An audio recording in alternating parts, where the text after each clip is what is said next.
2 days like without food, only water. They let me to take all of my clothes. It was really bad, like memory, yeah. You're now talking about this. Isn't it hard for you to talk about this? It's super hard, Yeah. yeah. It brings back memories. Yeah, a lot. Right now, after I get my house, I feel like my life, it's just start now. But in this meantime, you haven't seen your sisters, your parents for a few years already. Yes, I would love to hug my mama now. Yeah, I can imagine. In 2021 zijn er meer mensen op de vlucht dan ooit. Wereldwijd zijn er bijna 90 miljoen mensen op de vlucht voor oorlog en geweld. Kun je je voorstellen dat je op een dag je huis, je familie en je vertrouwde plek moet verlaten en op zoek moet gaan naar een veiligere plek? Ik kan mij daar gelukkig niks bij voorstellen. En dat is precies de reden waarom ik deze serie maak. We lezen deze cijfers in de krant, maar wie zijn deze mensen en wat is hun verhaal? 2 days without food, only water. It was really bad. Dit is Annika achter de cijfers. Ik ga vandaag langs bij de 23-jarige Ali. Ali moest 4 jaar terug samen met zijn vader vluchten voor de oorlog in Syrië. Ik vraag hem waarom hij moest vluchten, hoe die 4 jaar voor hem was en hoe het nu met hem gaat. Dit is Ali. Goedemorgen! Blij te zien. Annika, hallo. Ali. Ali moest op zijn 19e vluchten voor de oorlog in Syrië. Zijn ouders kregen een verblijfsvergunning in Griekenland, maar hij werd als enige afgewezen en moest doorreizen naar Nederland. Nu, 4 jaar later, heeft hij zijn verblijfsvergunning en kan hij eindelijk gaan beginnen aan een nieuw leven. En je kwam net uit school. Je praat eigenlijk heel goed Nederlands, hè? Ja, omdat ja. You're more comfortable in English. Ja. Ja. Wat voor opleiding doe je? Hier in Nederland? Ja? Ik wil graag ECT studeren. A drink? We can put it. Can you tell me a little bit about yourself? I'm Ali Othman. I'm from north of Syria. I'm a Kurdish. I'm 23 years old.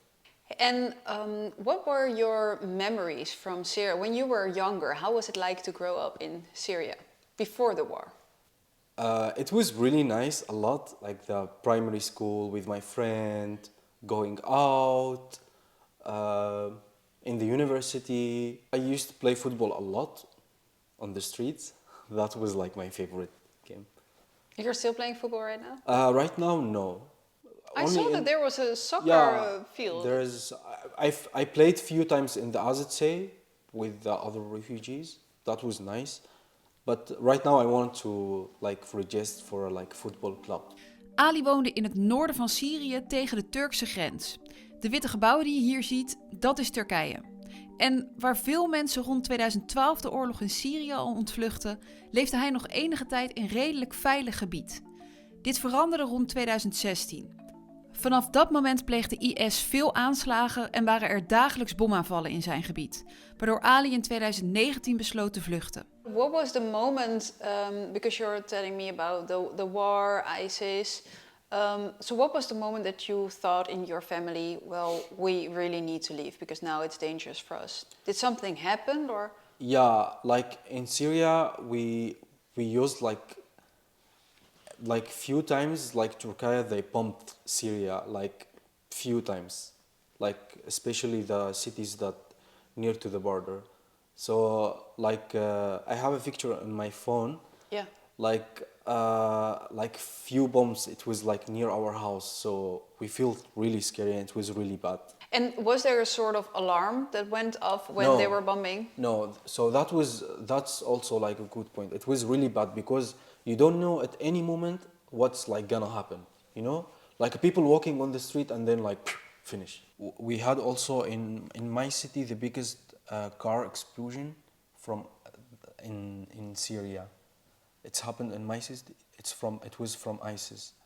Oh really?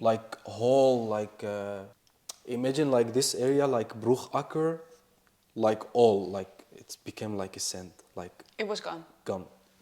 Wow, and that was close to your house? It was close to my house. And what happens to you if you see these pictures? Yeah, sometimes for me, if I walk on the street, I'm always telling Carmen also about it.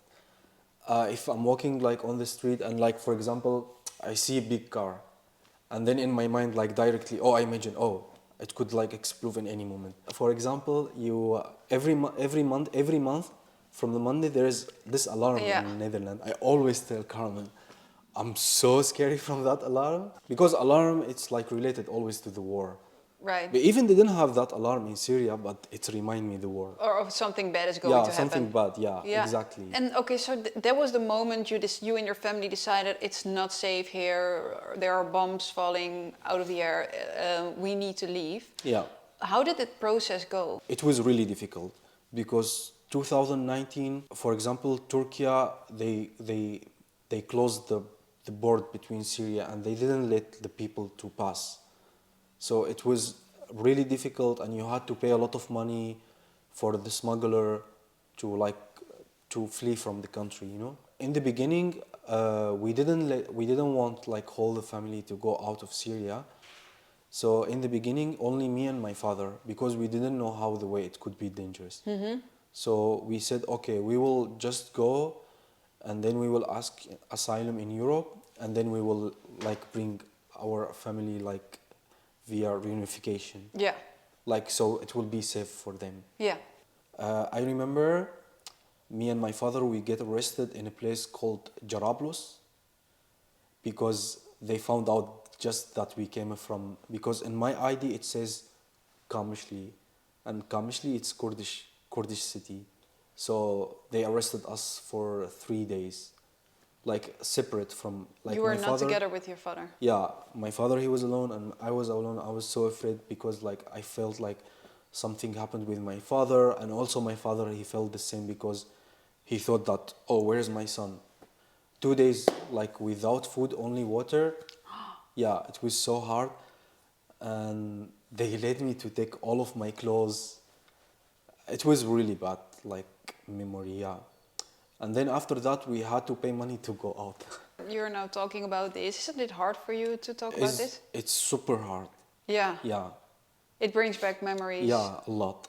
And you were 19 at that time, right? Yeah. And were you very aware of that danger, or No, was it something you realized afterwards?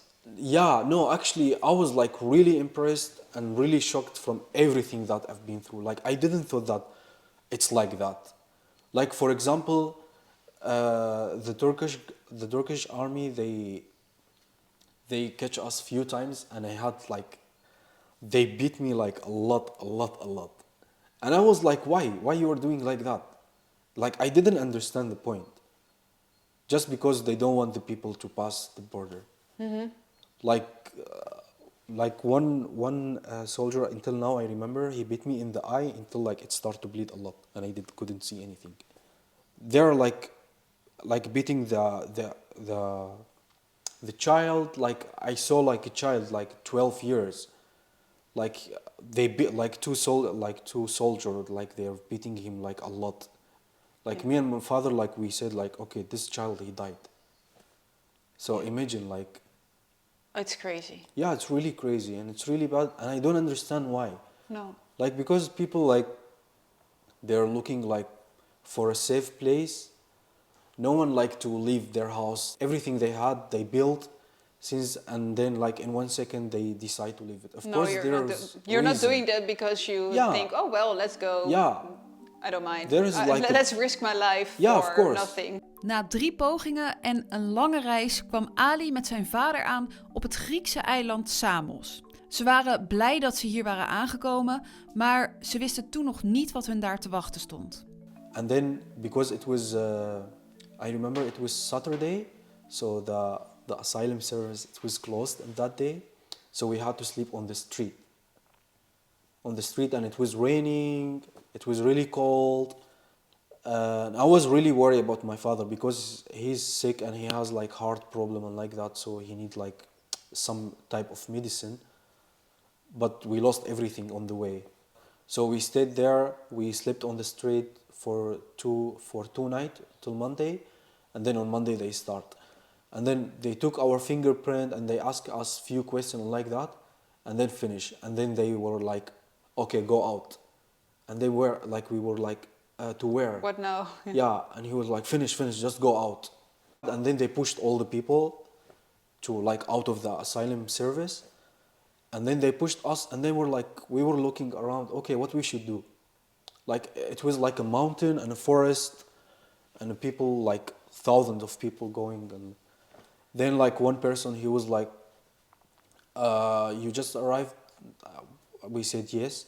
And then he was like, he tried to explain and he said like, it's really difficult and like that. So he welcomed us in his tent to stay with him like a few nights until we built our tent. Ali en zijn vader leefden 1,5 jaar in een zelfgemaakte tent in de bergen in Griekenland. Ze waren veilig, maar leefden in hele slechte omstandigheden. De aanvraag voor een verblijfsvergunning werd voor zowel Ali als zijn vader afgewezen. Ze gingen in hoger beroep en uiteindelijk kreeg alleen Ali zijn vader een verblijfsvergunning. Hij haalde Ali zijn zusjes en moeder naar Griekenland en Ali moest alleen doorreizen naar Nederland om hier een verblijfsvergunning aan te vragen. It was also difficult for me in Netherlands. I arrived in Netherlands since like it was like the crisis, the beginning of the crisis, because Netherlands, like as you know, like there is a lot of refugee, a lot of like asylum seekers, and there is no enough place for them. So when I just arrived to Ter Apel, it was like the same memory like I was in Griekenland, maar een beetje beter. Yeah. Not like the same.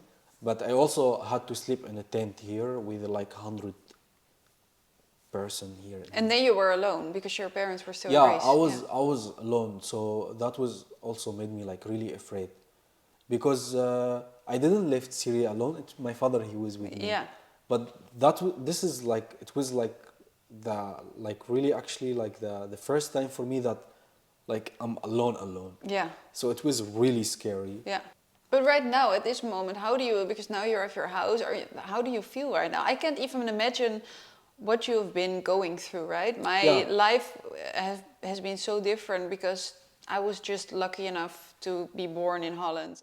Right now, after I get my house, I feel like my life, it's just start now. Yeah?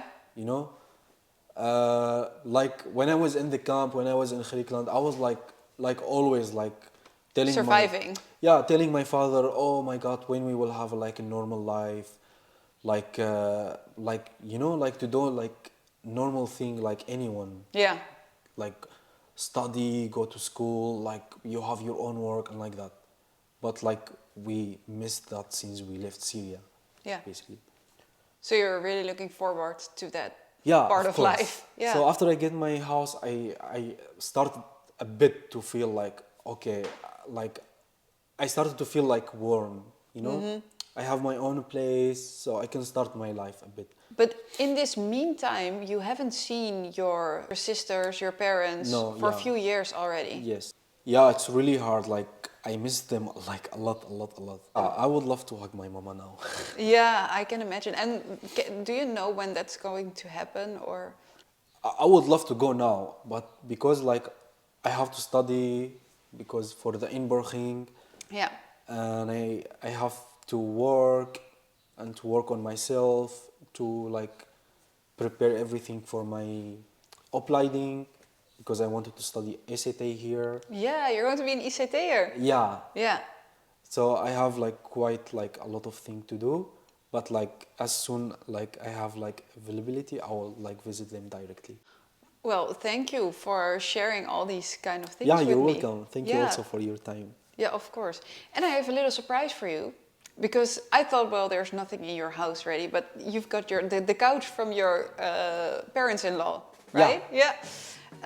But they're still missing a lot of furniture, so I thought, let's go shopping. That's really kind of you. Thank you so much. Ja, nu Ali na al die jaren eindelijk zijn eigen plek heeft, is het tijd om de laatste spullen te kopen en zijn huis nog gezelliger te maken. En ze waren bij Rattenplan en Nieuwegein zo lief om mee te werken na het horen van Ali zijn verhaal. Dus Ali mocht uitkomen zoeken wat hij wilde. There it is. You don't need it yet? After 70 years. I used to play a lot in Syria billiard. Oh, really? That's nice. And it's remind me a bit like, it's a bit like similar. Yeah. Yeah. And it looks like Van Gogh, right? So maybe you will be a millionaire. You will be rich. We'll take it. I have to check. Kijk wie daar is. Hallo. Hallo, Annika. Raymond. Nou, Goedemiddag. dankjewel Raymond. Jij bent van Rattenplan. En jij wilde wel meewerken. Dat is lief. We werken graag mee natuurlijk aan zo'n mooi project. Daar werken we graag aan mee. Ja, nou super bedankt. Dankjewel. Graag gedaan. En jullie bedankt voor het kijken of luisteren naar deze aflevering. Tot volgende week.